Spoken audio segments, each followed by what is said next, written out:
কাজে আমরা ফেল হয়ে যাই কেন? আবার আল্লাহ পাক বলছি আমি 700 গুণ বেশি দান করে থাকি এই রমজানের মাসে, সে সত্ত্বেও আমরা ফেল কেন? এসবগুলো হচ্ছে আমাদের তাড়াহুড়োর ব্যাপার। তাড়াহুড়ো কেমন? যেমন আমি করেছি, এটা আমি করেছি, আমি নামাজ পড়েছি, আমি করব, এটা আমি করেছি, এটা আমি দিয়েছি, এই যে আমি, এটা আমি করবই, এটা আমাকে করতে হবেই, এই যে আমাকেই করতে হবে, এই থেকে আমরা বেরোতে পারি না।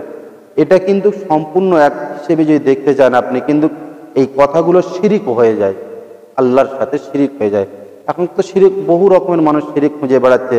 যেমন আমি ধরো একটা কাজ করছি, আমি ধরো একটা ঘর তৈরি করছি, তৈরি করার সময় সেটাকে আমি কি বলছি, ঘরটা আমি তৈরি করছি, কিন্তু আমরা এটা বলিনি আল্লাহ পাক তৌফিক দিয়েছেন ঘর করার, আল্লাহ পাক যেমন দিয়েছে আমি আল্লাহ ঠিক তেমন হবে ইনশাআল্লাহ। আল্লাহকে আমরা শামিল করি না, যার জন্য আমাদের বরকতটা, যে আজরটা, বেগয়রি হিসাবটা, সেটা আমরা পাই না কখনো। যার জন্য মনে হয় এই যে আয়াতটা, এই যে আয়াতটা মিথ্যা। এমনও আছে নাস্তিক আজকাল দুনিয়ায় দেখা যায়, এই আয়াতের উপরেও তারা দোষ খুঁজে বেড়ায়। বেগয়রি হিসাব যখন চাইবে, এর অনেকই হিসাব আছে।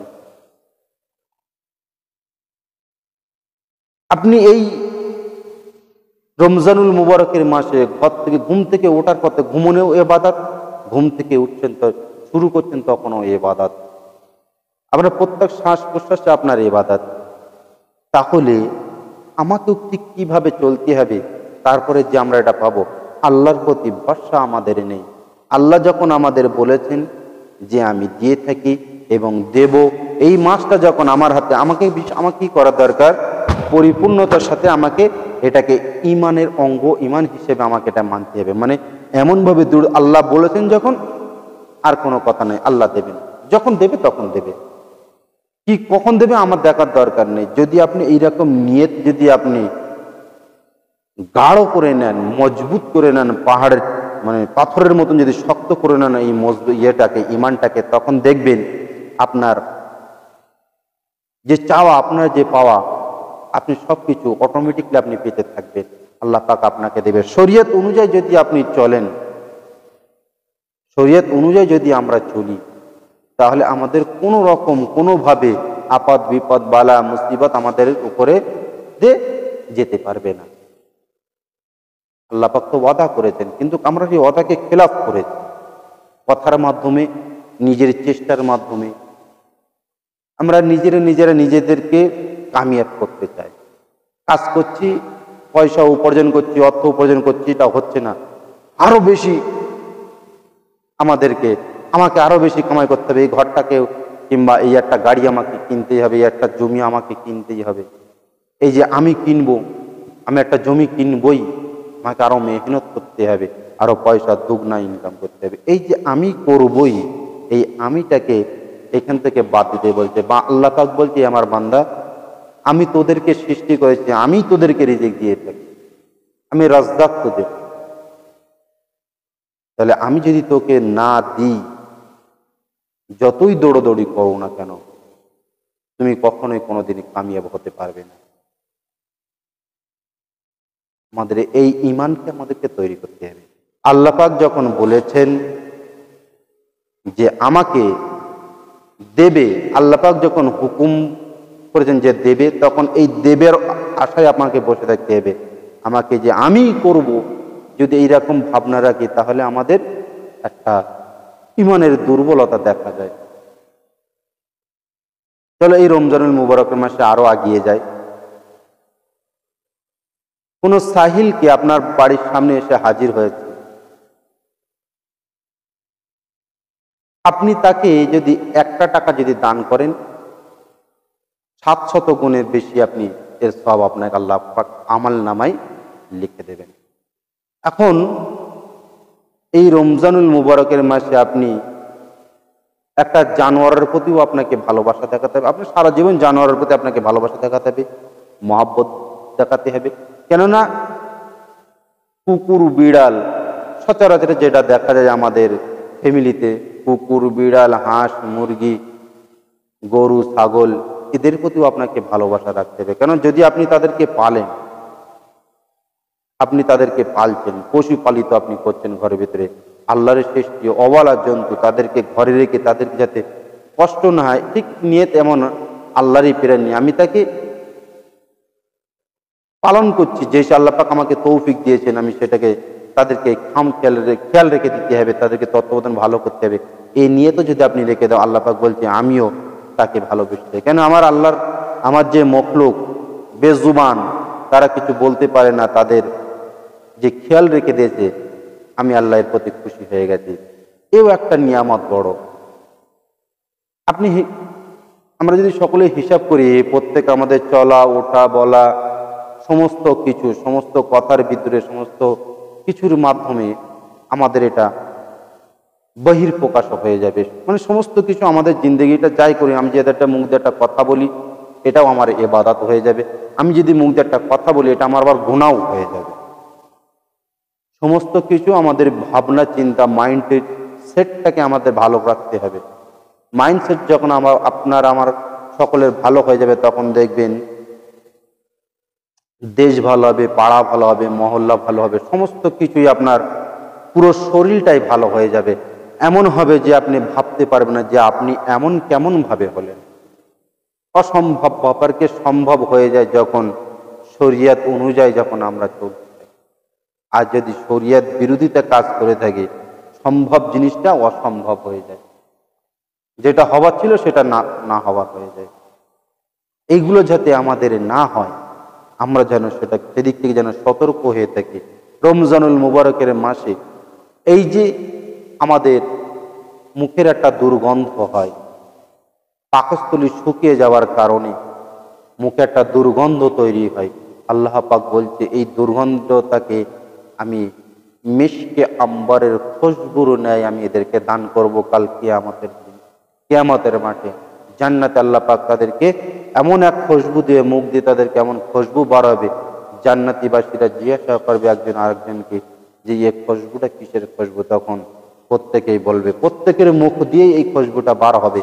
তখন তারা জানতে পারবে এরা হচ্ছে আসলে হাকিকতে রোজাদার ছিলেন, এরা হচ্ছে রোজাদার। এই খুশবুটা রোজাদারের মুখ দিয়ে বাড়ায়। তাহলে কি সকল মুসলমান তো রোজা রাখে না? তারাও জান্নাতে এক সময় আসবে, তখন যে ঘেরানটা পাবে তখন বুঝবে যে এরা হচ্ছে সেই রোজাদার। এই খুশবুটা আল্লাহ পাক আমরা দুনিয়ায় বসে শুনেছিলাম আলেম ওলামার মুখ থেকে, যে কাল কিয়ামতের দিনে জান্নাতে এদের মুখ দিয়ে জান্নাতি খুশবু বার হবে, ইশকে আম্বরের খুশবু বার হবে। যাদের মুখ দিয়ে এই খুশবুটা বার হবে তারাই হচ্ছে রোজাদার ছিলেন, দুনিয়ার জমিনে রোজা রেখেছিলেন, এরা হচ্ছে আল্লাহর রোজাদার বান্দা। এত বড় নিয়ামত। আমরা যেন এই দুর্গন্ধটাকে নিয়ে যেন ক্রিটিসাইজ যেন কখনো না করতে থাকি, কেননা এর বড় নিয়ামত আছে, এক সময় আসবে আল্লাহ পাক তোমাকে দেবে। এটাই হচ্ছে আমাদের ঈমান। ঈমানকে মজবুত করতে হবে। আল্লাহ পাক যে দেবেন বলেছেন, দেবেন। আমাদেরকে হতাশ হলে হবে না। হতাশ যদি আমরা হয়ে যাই তাহলে আমরা নিরাশ হয়ে যাই। আমাদের হতাশ হওয়ার কোনো জায়গা নেই এবং নিরাশ হওয়ারও কোনো জায়গা নেই। আমরা সমস্ত দিক দিয়ে, সমস্ত সাইড দিয়ে যাচ্ছে আমরা মানে লাভবান, যদি আমরা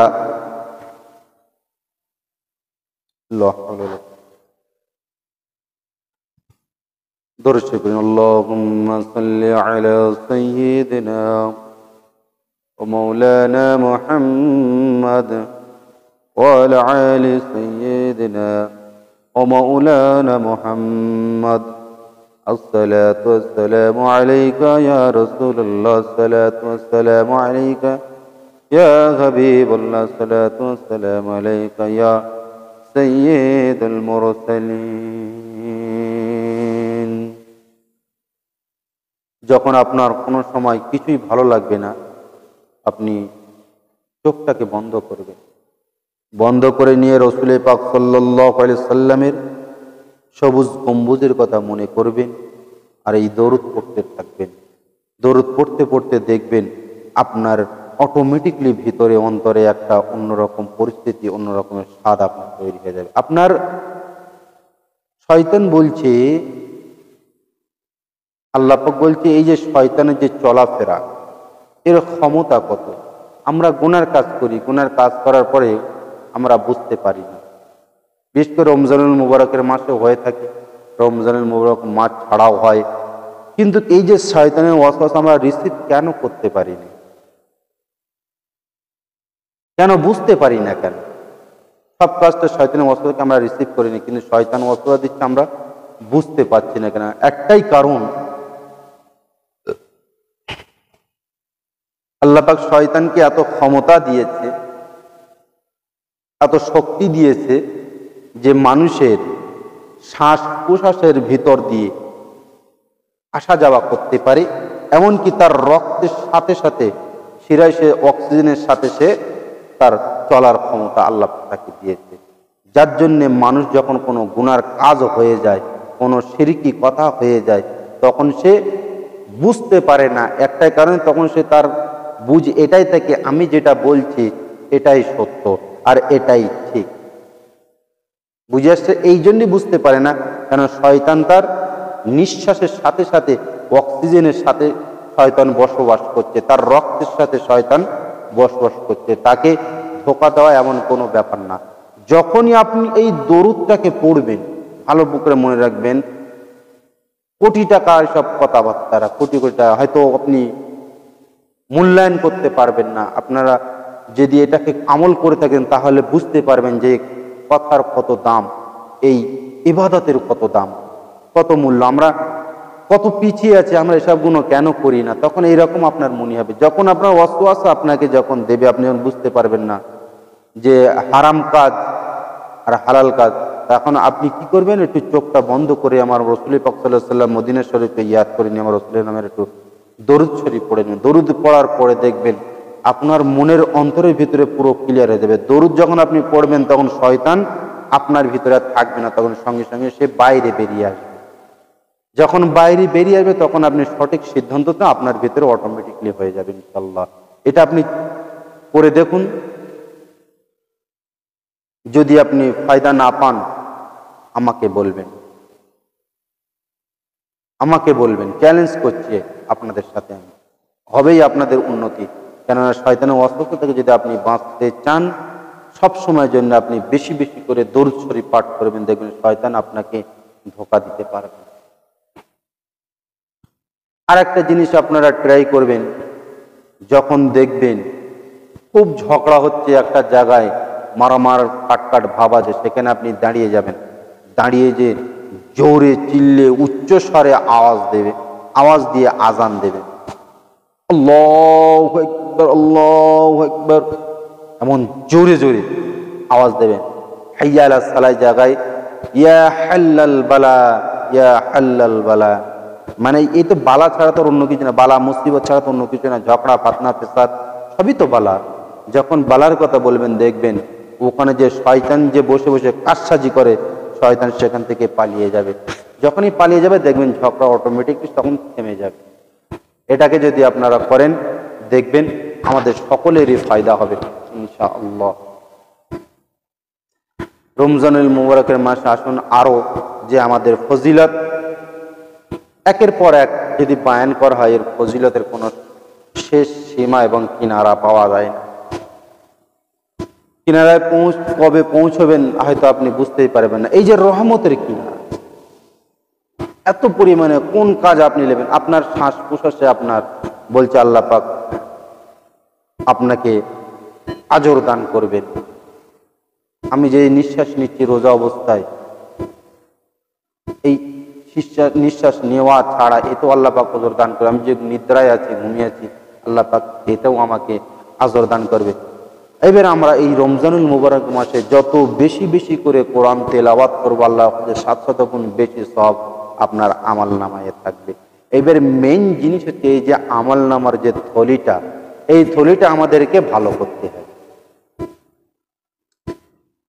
চাই রমজানুল মুবারকের মাস হোক, চাই রমজানুল মুবারকের মাসের বাইরে হোক,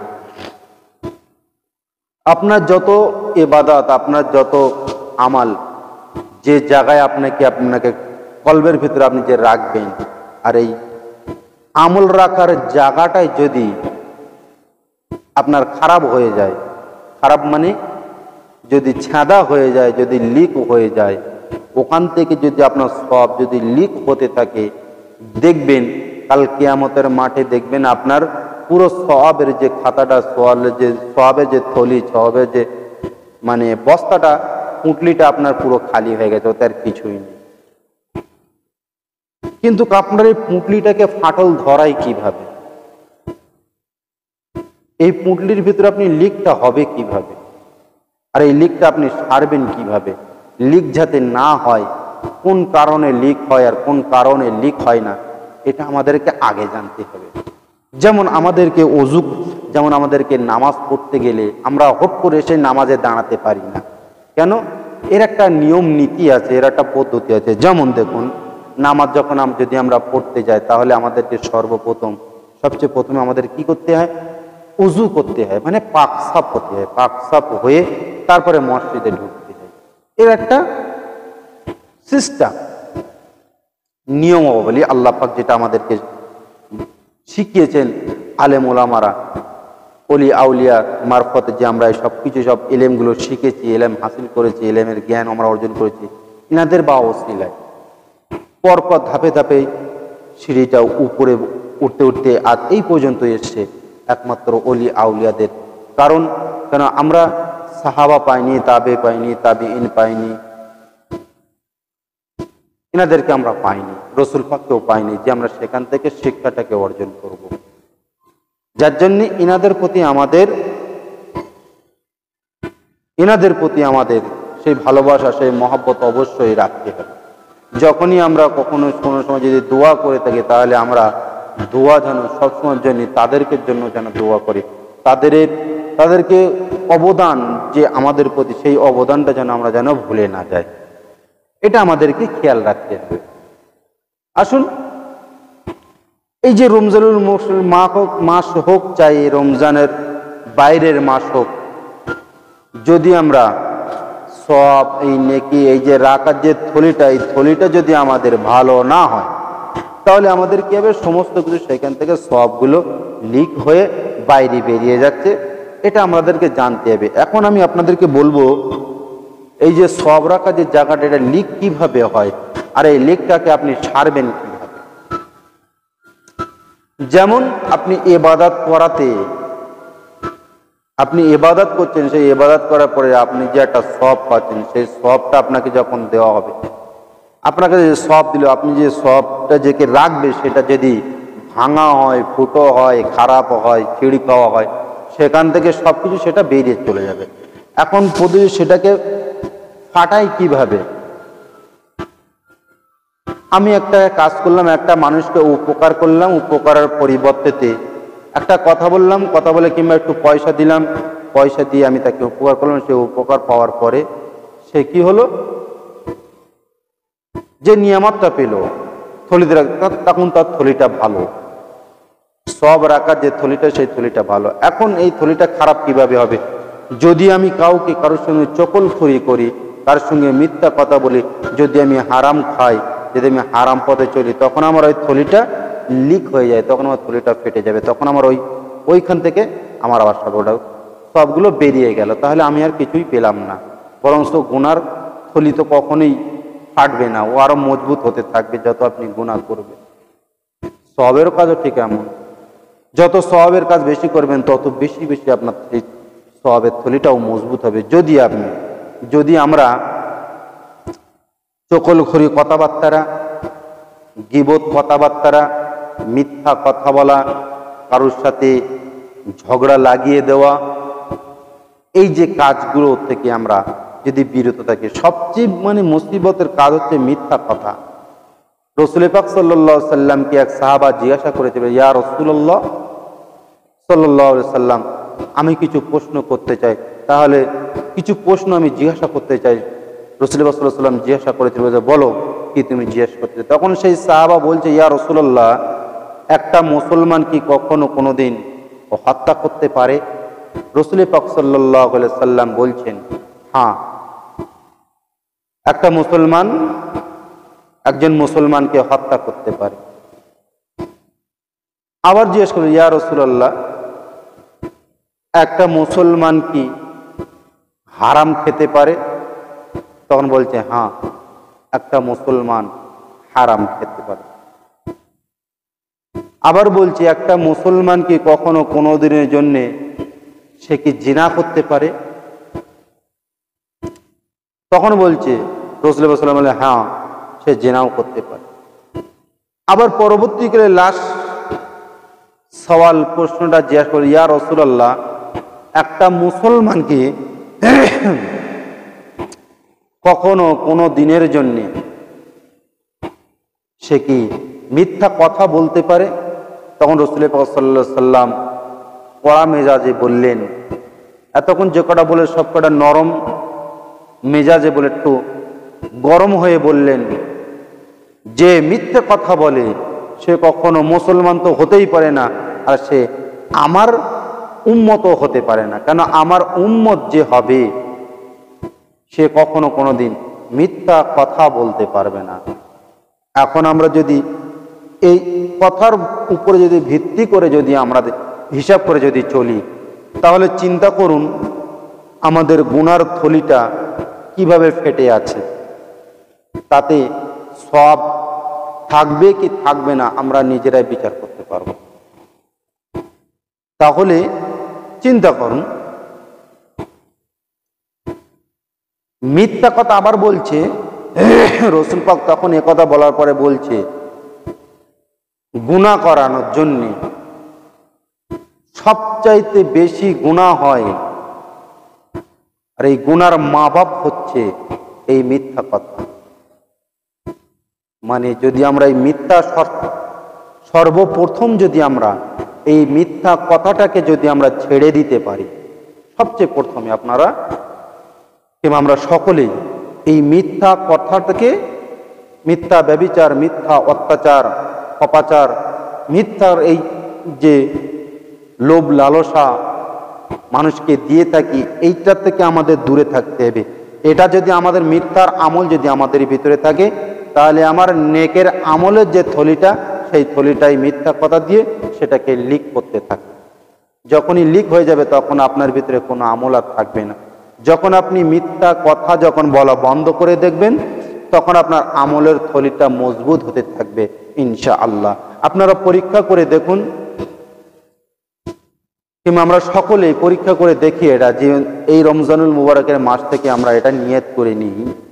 আজকে ধরো 8 রোজা শুরু হয়ে গেছে সকাল থেকে নিয়ে, এই যে 8 রোজা মানে এই যে রমজানুল মুবারকের মাসে, এই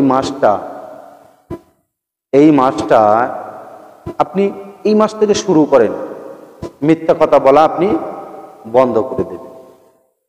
আপনি আপনি যদি সত্য কথা বলেন তাহলে হয়তো আপনার ক্ষতি হবে, আপনি মিথ্যা কথা বললেও হয়তো আপনার ক্ষতি হবে, মিথ্যা কথা বললে হয়তো আপনার কিছু অর্থ উপার্জন হবে। যদি মনে করেন তাহলে আপনি সেখানে একটু কম কথা বলবেন। যদি আপনি এরকম কম কথা বলা অভ্যাস করেন তাহলে কি হবে, আপনার মুখ দিয়ে মিথ্যা কথা কম বার হবে। রাসূল পাক সাল্লাল্লাহু আলাইহি ওয়াসাল্লাম হাদিস আরো বলছে যে জেনে রেখে দেবে, তোমরা মানুষকে একটু চিনবে কিভাবে, যে সবচেয়ে বেশি মিথ্যা কথা বলে দেখবে দুনিয়ার জমিনে, যে সবচেয়ে বেশি মিথ্যা কথা বলে মানুষকে চিনার জন্য আমি বলছি, চিনে নেবে, দেখবে যে সবচেয়ে বেশি বকে, ফুজুল কথাবার্তা বলে, তার কথার কোনো মানে মতলব থাকে না, জেনে রাখবে এই মানুষটা সবচাইতে বেশি মিথ্যা কথা বলে। কেন, মিথ্যা কথা বলতে গেলে হাজারো কথা বলতে হয়, হাজারো রকম তার টেকনিক জানতে হয়, তার মুখ দিয়ে অটোমেটিক কথা বার হতে থাকে। যে মানে এক কথায় বলতে চাইছে যে রাসূল পাক বলছে, যে মানুষ যত বেশি বকবে, ফুজুল বকবে, সে তত বেশি মিথ্যা কথা তার মুখ দিয়ে বার হবে। আর যে যত কম কথা বলবে, যে যত অল্প কথাই মেতে থাকবে, জেনে রেখে তার মুখ দিয়ে বেশিরভাগের কথা সত্য কথা তার মুখ দিয়ে বার হবে। আমরা সকলে এটাকে একদিন পরীক্ষা করে দেখি, দেখবেন আপনি কিংবা আমরা সকলেই এর ফল আমরা পেয়ে যাব।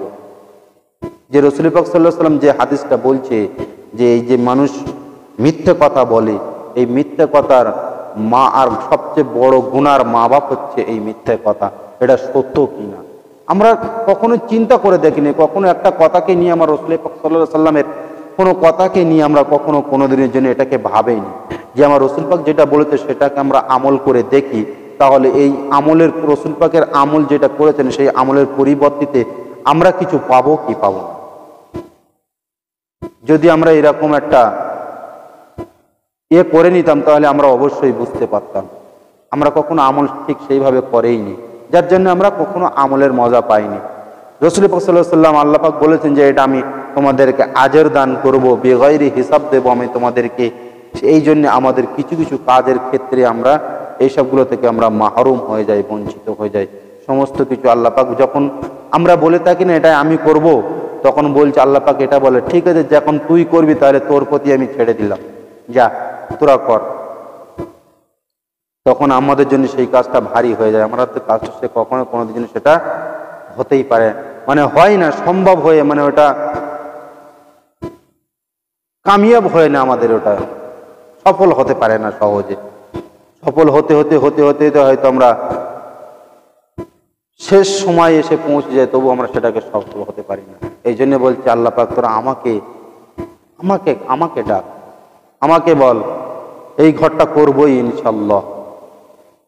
আল্লাহ পাক খুশি, আল্লাহ পাক বলে বান্দা আমার নাম নিয়েছে, আমি এর প্রতি খুশি হয়েছি, তখন দেখবেন আপনার কাজটা সহজ হবে, আপনার কাজটা তাড়াতাড়ি কামিয়াব হবে। আর যদি বলেন না এই কাজটা আমিই করব, তখন দেখবেন আল্লাহ পাক তোমার প্রতি ছেড়ে দেবে, আপনি করতেই পারবেন, আপনার কিছু করার ক্ষমতাই নেই, আপনি